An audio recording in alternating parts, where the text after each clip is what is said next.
Hello students. तो हम लोग प्रीवियस लेक्चर के कंटिन्यूएशन में देखते हैं। तो हम लोग का जो हेडिंग देख रहे थे प्रीवियस लेक्चर में वो है आपका एप्लीकेशन ऑफ बैक बॉन्डिंग। ठीक है, हमने इसके दो प्रॉपर्टीज को डिस्कस कर लिया था कि बैक बॉन्डिंग के क्या क्या एप्लीकेशन हो सकते हैं। फर्स्ट, बैक बॉन्डिंग का इफेक्ट होता है आपके बॉन्ड लेंथ पे। सेकेंड, हमने देखा था कि बैक बॉन्डिंग के कारण आप कोई भी मॉलिक्यूल्स है तो वो अपना हाइब्रिडाइजेशन भी चेंज कर सकता है। तो आज का जो हमारा हेडिंग है एप्लीकेशन ऑफ बैक बॉन्डिंग पे, जिसको हम लोग थर्ड पार्ट में देख रहे हैं, और ये बहुत ही इंपॉर्टेंट टॉपिक है जो कि होता है हमारा एसिडिक स्ट्रेंथ। ठीक है, एसिडिक स्ट्रेंथ हम लोग कैसे कंपेयर करते हैं, concept based on back bonding. First of all, अगर आपसे पूछा जाए कि CHCl3 और CHF2 इस दोनों में से कौन ज्यादा एसिडिक है, means which of the following compound has more acidity, अगर आपसे ये पूछा जाए कि इसमें से कौन सा ज्यादा एसिडिक है, तो अब एक चीज देखो, जैसे मान के चलो कि अगर CHCl3 है, अगर मान के चलो ये आपको H+ आयंस बाहर निकाला, और वैसे ये एसिडिक है तो H+ आयन निकालेगा, तो यहां पे क्या बचेगा CCl3 माइनस। और अगर CHF2 है, अगर यहां से H+ बाहर निकला तो ये आपको बाहर जो रिलीज करेगा CF2 minus, sorry CF3 minus. यहां तक सही है? ठीक है, तो इस बेसिस पे अगर आप देखोगे तो एक कॉन्सेप्ट यहां पे है कि इसमें से ऑब्वियस है जो ज्यादा H+ आयन निकालेगा वही आपको मोर एसिडिक होगा। अब ध्यान क्या देना है इसमें कि इस केस में वही कंपाउंड आपको मोर एसिडिक होगा जिसका कि ये नेगेटिव आयंस मोर स्टेबल होगा। एक्चुअली हम लोग ये लीच-एटरेस प्रिंसिपल में पढ़ते हैं कि अगर इस कंपाउंड का एनायन जितना ज्यादा स्टेबल होगा वो उतना ही ज्यादा H+ आयन को रिलीज करेगा। ठीक है, तो अल्टीमेटली अगर मेरा ये एनायन ज्यादा स्टेबल है तो ये ज्यादा एसिडिक होगा, अगर ये एनायन ज्यादा स्टेबल है तो ये मेरा CHF3 ये हमारा मोर स्टेबल होगा। तो अल्टीमेटली अगर मैं इस दोनों एनायंस को कंपेयर कर लूं तो इसमें से जो एनायन ज्यादा स्टेबल उसका कंसेक्यूटिव जो आपको कंपाउंड होगा वो आपका मोर एसिडिक होगा। तो अगर हम लोग देखें ये C माइनस है, ये Cl, ये Cl, ये Cl। ठीक है, और अगर हम लोग यहां पे देखें नेक्स्ट CF3 को C माइनस, ये F, ये F और ये F। ठीक है, तो अब एक चीज आपको ध्यान क्या देना है कि ध्यान ये देना है इस केस में कि अगर आप इस स्पीसीज को अगर आप ध्यान दो तो यहां पे कार्बन के ऊपर लोन पेयर ऑफ इलेक्ट्रॉन्स हैं, और क्लोरीन के पास आपको आप अगर यहां पे देखोगे इसके पास वेकेंट ऑर्बिटल्स भी बाकी रह सकते हैं, क्योंकि ये आपका थर्ड पीरियड का एलिमेंट है, इसके पास वेकेंट ऑर्बिटल्स बाकी होंगे। ठीक है, तो अगर ऐसा पॉसिबल है तो इन दोनों के बीच में आपको बैक बॉन्डिंग पॉसिबल हो सकता है। यहां तक सही है? और अगर ये बैक बॉन्डिंग पॉसिबल है तो इसका मतलब ये नेगेटिव आयंस बैक बॉन्डिंग के थ्रू अपने आप को क्या कर लेंगे, स्टेबलाइज कर लेंगे। वहीं पे अगर आप यहां पे देखोगे, यहां पे फ्लोरीन के पास कोई वेकेंट ऑर्बिटल्स नहीं, तो यानी यहां पे बैक बॉन्डिंग आपको नहीं लगेगा। बात नंबर एक। दूसरा, अगर आप देखोगे कि अगर यहां पे देखोगे तो फ्लोरीन एक मोर इलेक्ट्रोनेगेटिव एलिमेंट, इनफैक्ट ये highest electronegative element of the periodic table है, तो इसके कारण ये नेगेटिव आयंस को पुल करेगा और इसको स्टेबलाइज करने की कोशिश करेगा। लेकिन बैक बॉन्डिंग का इफेक्ट इलेक्ट्रोनेगेटिव के इफेक्ट से ज्यादा होता है। तो इस केस में आप देख लो कि यहां पे इसके साथ भी बैक बॉन्डिंग बना सकता है क्योंकि इसके पास भी वेकेंट ऑर्बिटल्स हैं और इस क्लोरीन के पास भी वेकेंट ऑर्बिटल है। मतलब यहां पे due to back bonding formation ये आयंस आपको क्या होगा, ज्यादा स्टेबल, और उस बेसिस पे देखोगे तो ये आयंस आपको क्या होगा, कम स्टेबल। तो चूंकि आपको CCl3 माइनस आपको ज्यादा स्टेबल है एज कंपेयर टू CF3 माइनस, सो आप ये कंक्लूड कर सकते हो CHCl3 is more acidic as compare to acidic trend.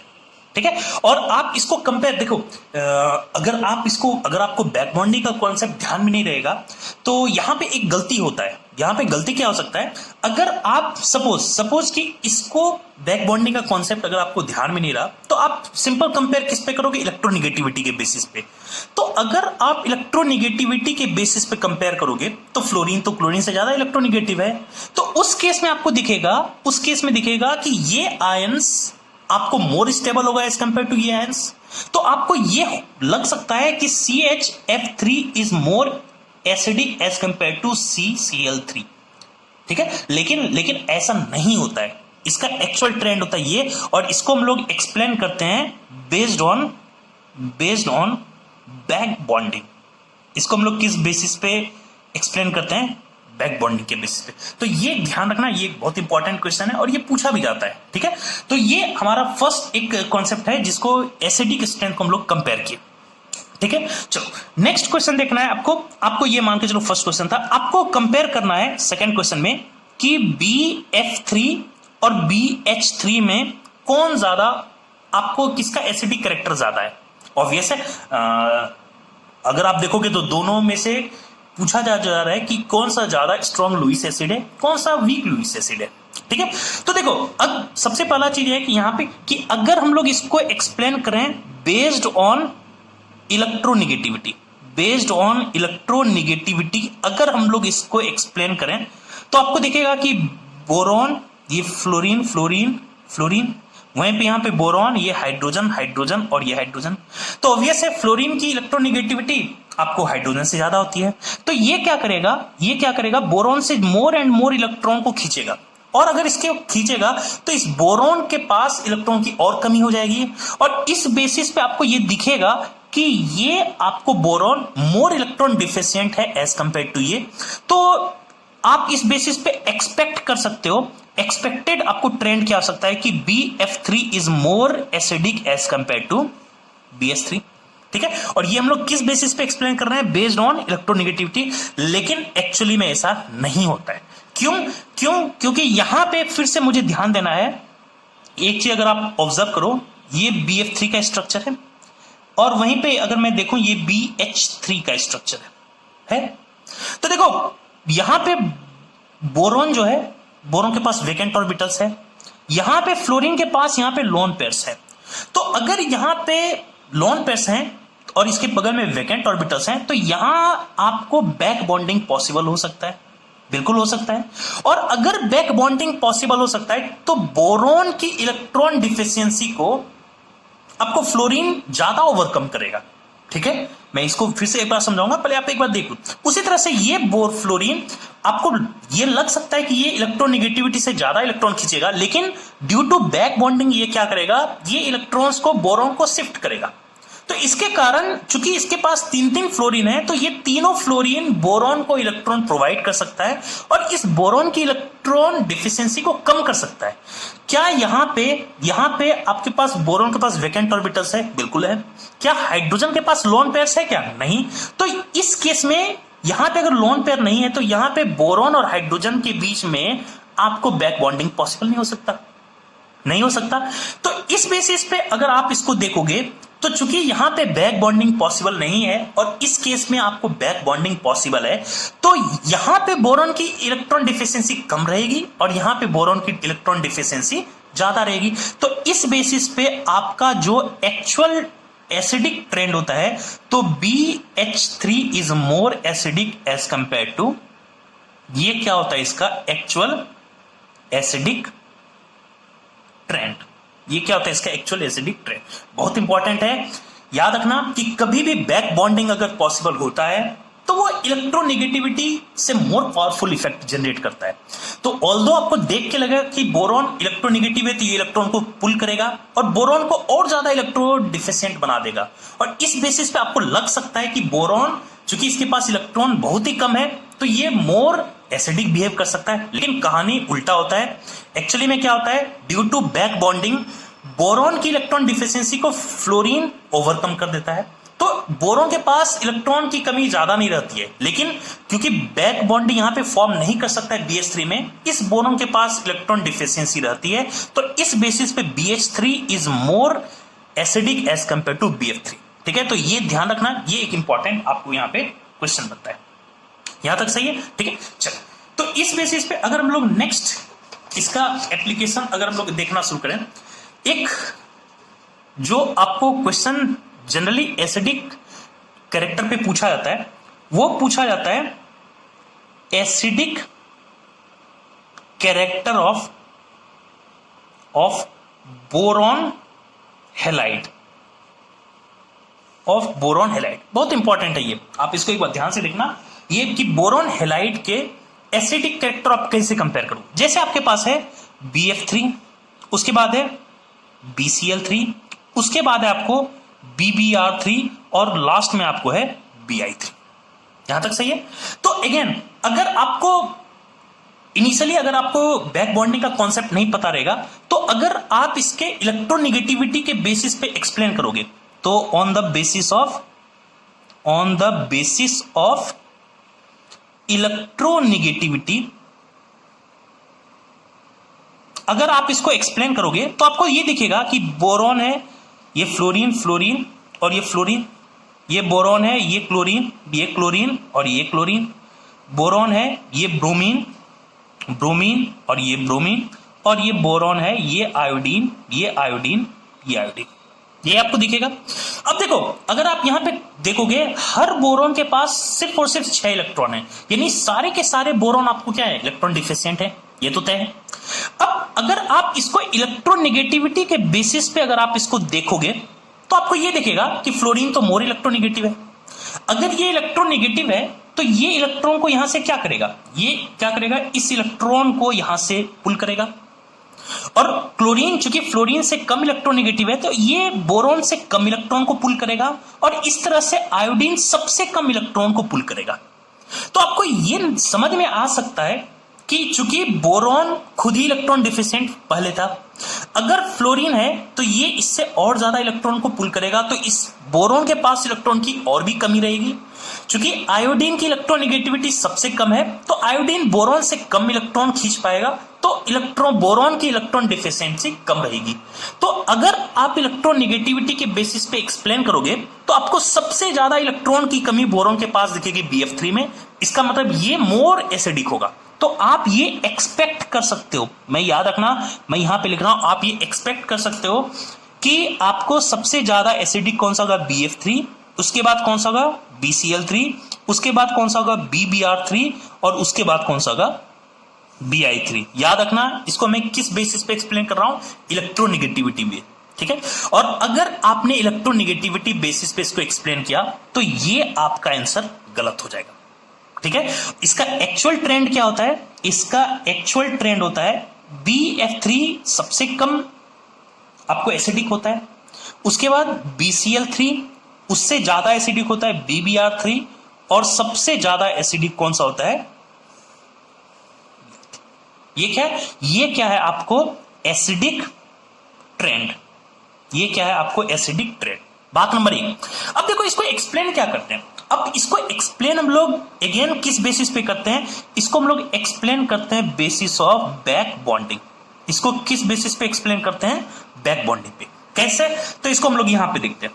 जैसे मान के चलो, मैं आपको इसको जल्दी से बना रहा हूं, BF3 है, उसके बाद यहां पे BR,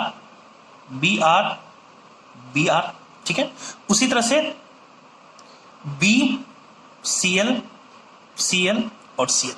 ठीक है, अब देखो यहां पे अगर आप देखोगे कि सारे ब्रोमीन के पास क्या है, वेकेंट ऑर्बिटल्स हैं, सारे ब्रोमीन के पास वेकेंट ऑर्बिटल्स हैं, क्योंकि बोरॉन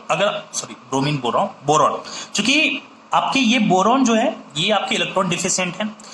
अब देखो यहां पे फ्लोरीन का यहां पे क्या है, आपको लोन पेयर ऑफ इलेक्ट्रॉन्स है, तो यहां पे ये बैक बॉन्डिंग फॉर्म कर सकता है। अब एक चीज ध्यान क्या देना है कि यहां पे बोरॉन का कौन सा ऑर्बिटल पार्टिसिपेट कर रहा है, 2p, फ्लोरीन का भी कौन पार्टिसिपेट कर रहा है, आपको 2p कर रहा है। अगर आप देखोगे यहां पे बोरॉन का कौन सा ऑर्बिटल पार्टिसिपेट कर रहा है, 2p, और अगर क्लोरीन का यहां पे देखोगे, क्लोरीन का कौन सा ऑर्बिटल पार्टिसिपेट करेगा, 3p। अगर आप देखोगे यहां पे बोरॉन का अगेन कौन सा वेकेंट ऑर्बिटल पार्टिसिपेट कर रहा है, 2p, जबकि ब्रोमीन का आपका कौन सा ऑर्बिटल पार्टिसिपेट करेगा, आपको 4p। अगर आप देखोगे तो ऑल्दो आपको दिख रहा है कि हर केस में बैक बॉन्डिंग हो सकता है, लेकिन आपको एक चीज पता होना चाहिए कि ऑर्बिटल का साइज जितना छोटा होगा आपको ओवरलैपिंग उतना ही ज्यादा इफेक्टिव होगा। तो आप दिखेगा कि 2p का ओवरलैपिंग सबसे ज्यादा होगा, उसके बाद किसका होगा 2p 3p का, उसके बाद किसका होगा 2p 4p का, और सबसे पुअर किसका होगा 2p और 5p होगा। तो इस बेसिस पे आप अगर देखोगे, इस बेसिस पे, तो सबसे अच्छा इफेक्टिव बैक बॉन्डिंग कहां पे हो पाएगा, इस केस में हो पाएगा, क्योंकि यहां पे 2p ऑर्बिटल यहां पे है, तो इस केस में बैक बॉन्डिंग का एक्सटेंड क्या होगा ज्यादा। तो अगर ये बैक बॉन्डिंग यहां पे ज्यादा इफेक्टिव होगा तो फ्लोरीन बोरॉन को ज्यादा इलेक्ट्रॉन प्रोवाइड करेगा, और अगर फ्लोरीन ज्यादा इलेक्ट्रॉन बोरॉन को प्रोवाइड करेगा तो इसकी इलेक्ट्रॉन डिफिशियंसी को सबसे कम कर देगा। यहां तक सही है। जबकि अगर मैं बोलूं कि बोरॉन और आयोडीन के बारे में, बोरॉन का आपका 2p ऑर्बिटल, आयोडीन का आपका 5p ऑर्बिटल। देखो 2p और 5p के बीच में अगर आप बैक बॉन्डिंग बनाओगे, इसका बैक बॉन्डिंग उतना इफेक्टिव नहीं होगा। अगर इफेक्टिव नहीं होगा तो ये लोन पेयर इलेक्ट्रॉन्स को बोरॉन की इलेक्ट्रॉन डिफिशियंसी रिड्यूस करने में यूज नहीं कर पाएगा, और अगर नहीं कर पाएगा तो इलेक्ट्रॉन की डिफिशियंसी बोरॉन के पास बनी रहेगी। तो इस बेसिस पे चूंकि फ्लोरीन इलेक्ट्रॉन डिफिशियंसी को सबसे ज्यादा रिड्यूस कर रहा है, तो ये सबसे कम एसिडिक होगा, और due to poor back bonding, चूंकि आयोडीन बोरॉन की डिफिशियंसी को कम नहीं कर पा रहा है, तो Bi3 आपको क्या होगा मोर एसिडिक। और इसी बेसिस पे हम लोग क्या करते हैं, इसके एक्चुअल ट्रेंड को हम लोग कंपेयर करते हैं। यहां तक सही है, ठीक है, इसको आपने देख लिया। अब हम लोग एक नेक्स्ट जो एक और हम लोग एसिडिक कैरेक्टर को अगर आप कंक्लूड कर लिए, ठीक है, तो अब हम लोग इसका बैक बॉन्डिंग का एक और एप्लीकेशन पढ़ते हैं। नेक्स्ट जो application, I mean fourth application लोग पढ़ेंगे, ये होता है आपको एडक्ट फॉर्मेशन। ये क्या होता है आपको एडक्ट फॉर्मेशन, यहां तक सही। अब ये एडक्ट फॉर्मेशन क्या होता है, आपको इसके बारे में आपको एक सिंपल सा अगर आपको कॉन्सेप्ट बता दूं, ठीक है, तो इसमें देखना क्या है, जैसे मान के चलो आपको बोला जाए कि CH3, ये आपको अगर आप BF3 से ये कंबाइन करके एक कॉम्प्लेक्स फॉर्म कर सकता है, लेकिन वहीं पे SiH3O SiS3 अगर इसको आप BF3 से अगर आप कंबाइन करोगे तो ये इसके साथ कॉम्प्लेक्स नहीं फॉर्म कर पाता है, ठीक है। और अगर कोई भी कॉम्प्लेक्स अगर फॉर्म करता है तो उसी कॉम्प्लेक्स फॉर्मेशन को हम लोग नाम देते हैं एडक्ट, ठीक है। बेसिकली एडक्ट को बोलते हैं एडिटिव प्रोडक्ट, उसी के नाम से ये एडक्ट आया, ठीक है। तो इसके पीछे का रीजन क्या है, तो अगर आप यहां पे देखोगे CH3O CH3 में यहां पे ऑक्सीजन के पास लोन पेयर सेल्फ इलेक्ट्रॉन्स है, तो क्या आपको इस कार्बन में क्या कोई वैकेंट ऑर्बिटल्स है, क्या नहीं है। अगर वैकेंट ऑर्बिटल है नहीं है तो यहां पे आपको बैक बॉन्डिंग पॉसिबल, यहां पे बैक बॉन्डिंग पॉसिबल नहीं हो सकता। लेकिन अगर आप यहां पे देखोगे, SiH3O SiS3, क्या सिलिकॉन के पास यहां पे वैकेंट ऑर्बिटल क्या है, बिल्कुल है। और अगर वैकेंट ऑर्बिटल है तो यहां पे एक बैक बॉन्डिंग इसके साथ ये फॉर्म कर सकता है। तो इसका मतलब इस केस में आपको बैक बॉन्डिंग पॉसिबल हो सकता है। अब आपको लगेगा कि यार बैक बॉन्डिंग से एडक्ट का क्या लेना है, तो अब देखो बेसिकली होता क्या है, बेसिकली इसमें कॉन्सेप्ट क्या लगता है कि अगर आप देखोगे कि अगर BF3 है, अगर इसके साथ कोई भी एडक्ट फॉर्म जो करेगा उसके पास जरूर कोई ना कोई लोन पेयर ऑफ इलेक्ट्रॉन्स होने चाहिए। जैसे मैं मान के चलो अगर मेरे पास A है, इसके पास लोन पेयर ऑफ इलेक्ट्रॉन है, तो ये इसके साथ एक एडक्ट फॉर्म कर सकता है। इसका मतलब यह हुआ कि इस दोनों में से जिसके पास लोन पेयर फ्री रहेंगे वही BF3 के साथ एडक्ट फॉर्म करेगा। आपको साफ यहां पे देख के लग रहा है चूंकि यहां पे बैक बॉन्डिंग पॉसिबल नहीं है, तो यहां पे लोन पेयर ऑफ इलेक्ट्रॉन आपके इसके बचे रहेंगे। तो इसका मतलब ये आप देखोगे तो ये BF3 के साथ अगर आप देखोगे तो ये आपको क्या फॉर्म कर सकता है, एडक्ट फॉर्म कर सकता है, ठीक है। जबकि इसमें देखोगे चूंकि ये बैक बॉन्डिंग के कारण ये लोन पेयर ऑफ इलेक्ट्रॉन्स यहीं पे बैक बॉन्डिंग में यूज हो गए हैं, और अगर बैक बॉन्डिंग में यूज हो गए हैं, क्या इसके पास फ्री इलेक्ट्रॉन्स बचे हैं क्या? नहीं बचे हैं। तो अगर आप देखोगे अगर इसके पास फ्री इलेक्ट्रॉन्स है ही नहीं तो इसके साथ ये कोऑर्डिनेट बॉन्ड फॉर्म ही नहीं कर सकता। इसका मतलब ये आपको कॉम्प्लेक्स कभी भी फॉर्म नहीं कर सकता। तो सिंपल सा एडक्ट फॉर्म होने के लिए क्या जरूरत है कि आपके पास जो भी कंपाउंड आपको एडक्ट फॉर्म करे उसके पास लोन पेयर ऑफ इलेक्ट्रॉन्स रहने चाहिए, तभी वो एक इलेक्ट्रॉन डिफिशिएंट स्पीसीज के साथ कोऑर्डिनेट बॉन्ड फॉर्म करके एडक्ट फॉर्मेशन करता है। क्योंकि यहां पे लोन पेयर ऑफ इलेक्ट्रॉन बचे हुए हैं तो ये इजीली इस इलेक्ट्रॉन डिफिशिएंट के साथ कोऑर्डिनेट बॉन्ड से कॉम्प्लेक्स फॉर्म कर सकते हैं। जबकि यहां पे ड्यू टू बैक बॉन्डिंग इस ऑक्सीजन के पास फ्री इलेक्ट्रॉन्स नहीं बचे हैं, तो ये अगर इसके पास फ्री इलेक्ट्रॉन बचे ही नहीं है तो ये इलेक्ट्रॉन डिफिशिएंट कंपाउंड के साथ आपको कोऑर्डिनेट बॉन्ड ही नहीं फॉर्म करेगा, और अगर कोऑर्डिनेट बॉन्ड नहीं फॉर्म करेगा तो ये कॉम्प्लेक्स फॉर्म नहीं कर सकता, ठीक है। तो ये हमारा कुछ बेसिकली बैक बॉन्डिंग से एसोसिएटेड जो भी प्रॉपर्टीज थे जहां से क्वेश्चन बनते हैं उसको हमने डिस्कस किया। आप दोनों लेक्चर, प्रीवियस लेक्चर और आज के लेक्चर को रिवाइज करो, इसमें जितने क्वेश्चन दिए उसको देखो और समझने की कोशिश करो। इससे ज्यादा आपको बैक बॉन्डिंग में कॉन्सेप्ट नहीं बनता है, ठीक है। तो इसको आप रिवाइज करो। Okay, thank you.